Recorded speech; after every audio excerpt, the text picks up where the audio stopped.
Assalamualaikum warahmatullahi wabarakatuh. Bismillahirrahmanirrahim. Alhamdulillahirabbil alamin. Wa bihi nasta'inu ala umurid dunya waddin. Wala haula wala quwata illa billahil aliyyil azim. Allahumma sholli ala sayyidina Muhammadin wa ala alihi wa ahli Muhammadin.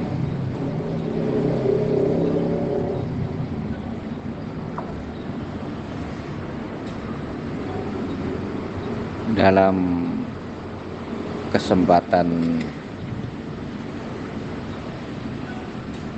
bermuhasabah berjamaah tadi malam di majelis Ar-Raudhah 12,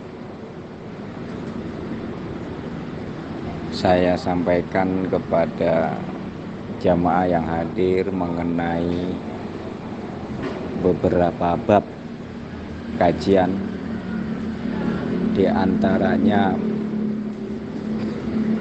mengenai ibadah dan berdoa, mengenai ziarah kubur, kesulitan dan kemudahan dalam kehidupan, juga mengenai kabulnya doa. Penjelasan pertama yang saya sampaikan adalah mengenai ibadah dan berdoa. Perlu ditekankan di sini bahwa ibadah apapun, wujud dan tata caranya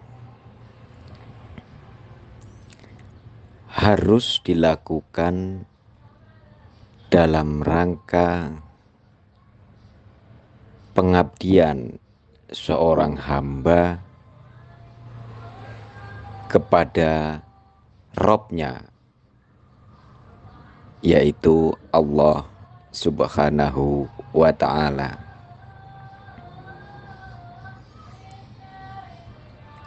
Bukan melakukan ibadah dengan niat, keinginan, tujuan yang sifatnya transaksional. Maksudnya adalah ketika kita mengetahui faedah dari sedekah, mengetahui faedah dari menjalankan sholat duha, faedah dari menjalankan sholat tahajud, lalu kemudian kita melakukan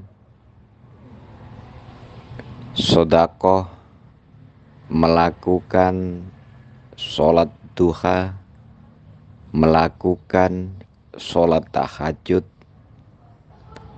niatnya karena ingin meraih faedah-faedah dari ibadah yang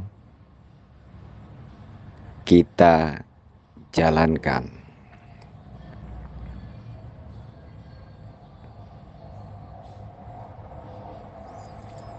Selanjutnya mengenai berdoa.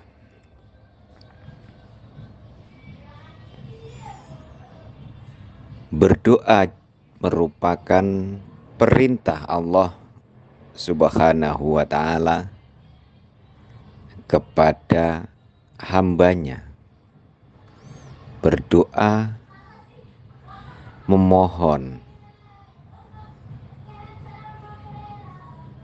pertolongannya, memohon diwujudkan apa yang menjadi keinginannya, apa yang menjadi hajat-hajatnya. Jadi berdoa kepada Allah Subhanahu wa ta'ala itu diperintahkan.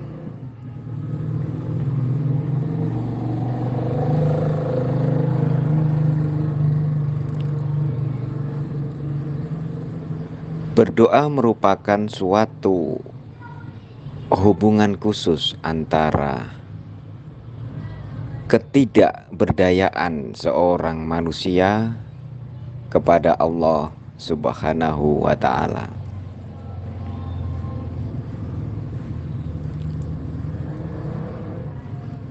Dalam berdoa, afdolnya adalah tetap dalam keadaan zikir kepada Allah, ingat kepada kuasa Allah, dan menyampaikan apa yang menjadi isi doanya dengan singkat saja. Hubungan antara ibadah-ibadah seperti sholat, zakat, puasa, sedekah, dan lain-lain dengan berdoa, jangan dijadikan bab yang bercampur aduk. Bil makna ketika melakukan sholat,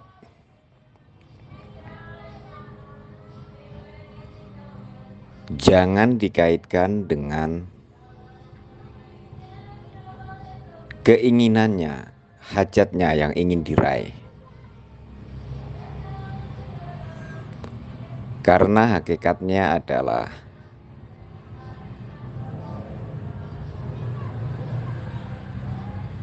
wujud penghambaan seorang manusia kepada Allah adalah melakukan apa yang diperintahnya semata-mata karenanya, semata-mata karena Allah Subhanahu wa ta'ala.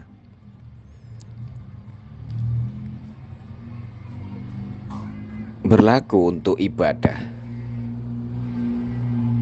seperti sholat dan lain-lain, berlaku untuk ketika menghindari kemaksiatan, menghindari kebatilan, juga karena Allah. Berdoa pun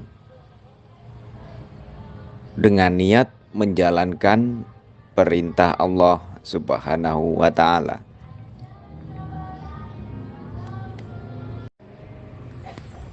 Bab selanjutnya yang saya jelaskan adalah mengenai ziarah kubur. Ziarah kubur pada awal-awal era kerasulan baginda Rasulullah Shallallahu Alaihi Wasallam memang sempat dilarang.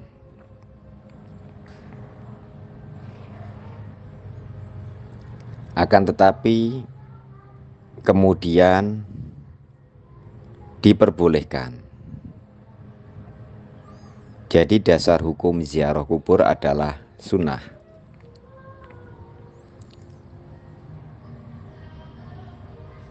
Ketika berziarah sebaiknya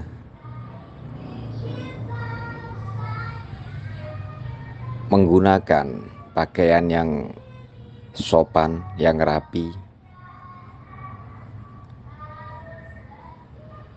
lalu berziarah dalam kondisi yang tenang, tidak ribut, kemudian mendoakan ahli kubur, khususnya yang diziarahi umumnya ahli kubur muslim mukmin yang ada di area pemakaman itu. Jadi poinnya adalah mendoakan ahli kuburnya.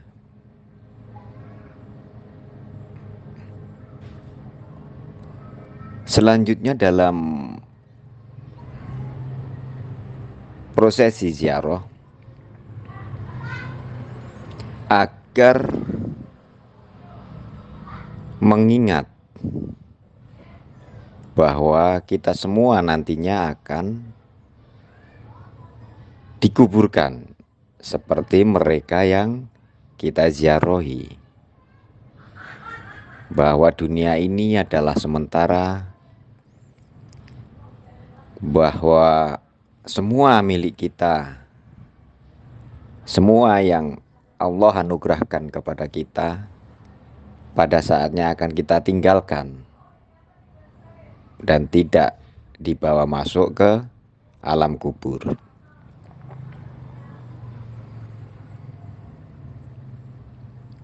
Jika yang kita ziarahi adalah seorang tokoh agama, tokoh yang berjasa atas syiar Islam, maka kita juga bisa sambil mengingat perjalanan kemuliaan hidup mereka-mereka untuk kita ambil sebagai contoh bahwa mereka yang kita ziarahi itu hidupnya penuh dengan perjuangan, hidupnya penuh dengan pengorbanan untuk syiar Islam. Itu bisa kita ambil pelajaran dan dijadikan contoh. Bab selanjutnya yang saya jelaskan adalah mengenai kesulitan dan kemudahan yang didapat di alam dunia ini. Banyak yang memahami bahwa orang-orang soleh, orang-orang yang dekat dengan Allah, orang-orang yang takwa, orang-orang yang taat,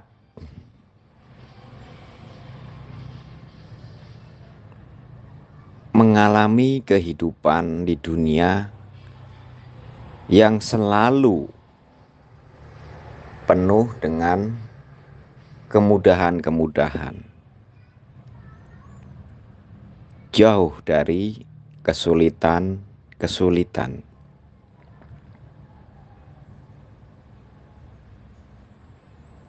Posisi utama seseorang yang takwa kepada Allah adalah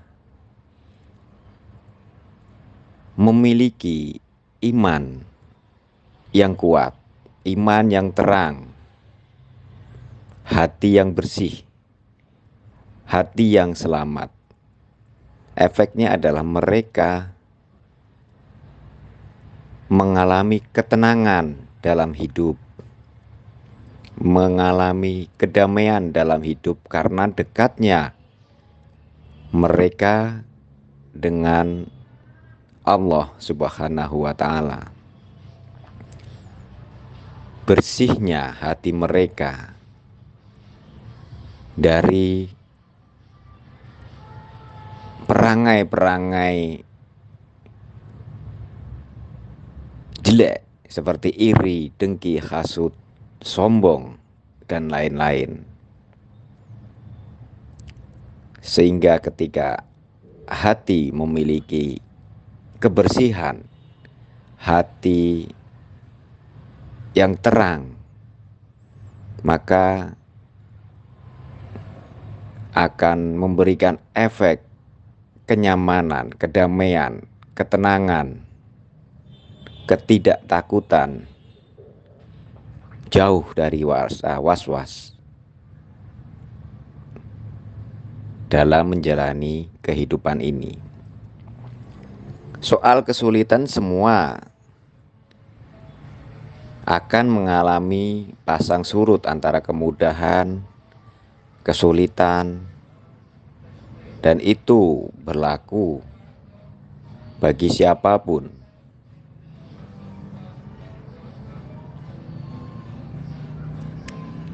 Bedanya adalah orang-orang yang memiliki ketakwaan akan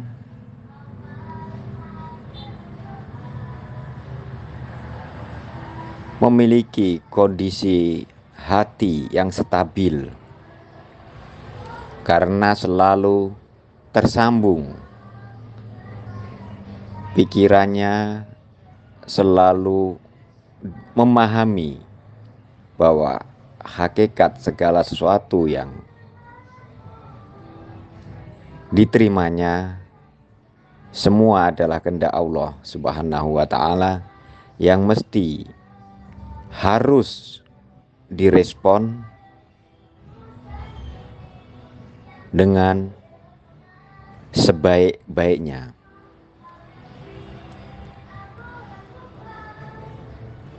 Respon bisa berupa sabar, bisa berupa syukur.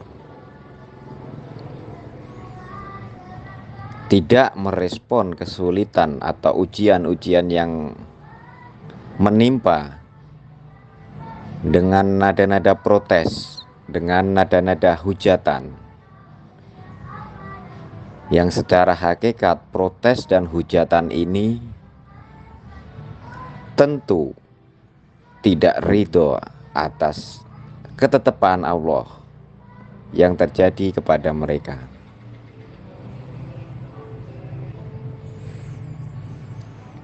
Bab terakhir yang saya jelaskan adalah mengenai kabulnya doa.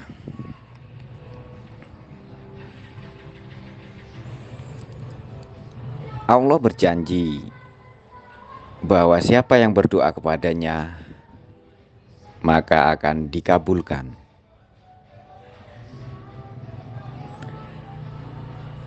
Banyak yang salah memahami bahwa kabulnya doa adalah seketika. Ketika menginginkan hajat tertentu, ketika berdoa, maka harus kabul sesuai dengan logika, pikiran, dan keinginan manusia yang berdoa. Bukan begitu. Doa akan dikabulkan sesuai dengan kehendak Allah Subhanahu wa ta'ala. Pun wujud kabulnya doa seorang hambanya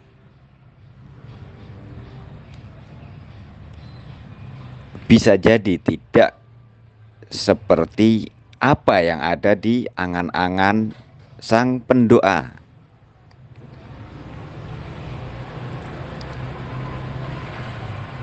Dan kapan terkabulnya suatu doa, waktunya juga tidak bisa diprediksi. Ada doa yang dikabulkan dalam waktu cepat, ada yang bahkan bertahun-tahun kemudian baru dikabulkan. Intinya adalah berdoalah dalam rangka menjalankan perintah Allah Subhanahu wa ta'ala, dalam rangka memohon pertolongan Allah Subhanahu wa ta'ala, dan semata-mata berdoa hanya kepada Allah Subhanahu wa ta'ala, bukan kepada yang lain. Sekian, semoga bermanfaat. Allahumma sholli ala Sayyidina Muhammadin wa ala alihi wa ahli Muhammadin. Allahumma salimna qalbahu wa salaka bi qalbin salim. La ilaha illa anta subhanaka inni kuntu minadz zalimin. Wassalamualaikum warahmatullahi wabarakatuh.